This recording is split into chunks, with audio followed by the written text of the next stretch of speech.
In this screencast, we're going to look at the structure of sodium chloride here, and we want to know what point defects occur if we take magnesium, which is +2, and substitute it for sodium that is +1. And what we have to remember is we have to preserve our charge balance. So here we have below an ideal sodium chloride lattice. And so the larger ions are chloride ions, and these smaller ions are sodium. And the reason for that is that sodium loses an electron, becomes smaller, and chlorine gains an electron and becomes larger. So this is what's known as an anion, and this is what's known as a cation.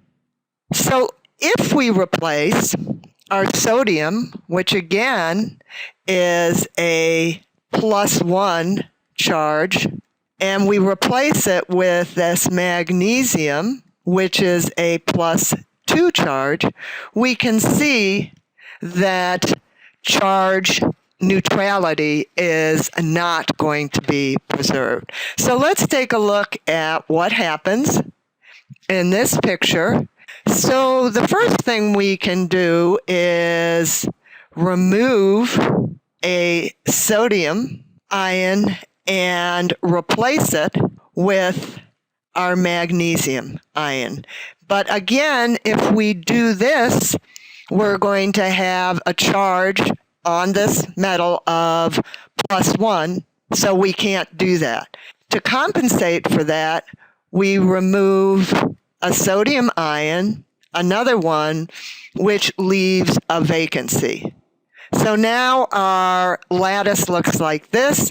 It is a neutral charge, and we are left with a point defect or a vacancy.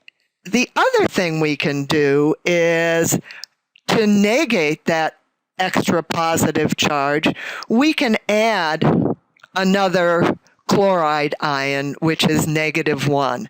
So this would be a chloride interstitial. Again, this is a point defect, but if you notice, by doing that, yes, we have charge neutrality, but look at the crowding in here, and what ends up happening is that you place a great strain on that crystal lattice. So because of that, this type of defect is highly unlikely, and we would tend to see the first type of defect, if you look back here, where we've put in a magnesium ion here and created a vacancy here to keep our charge neutrality.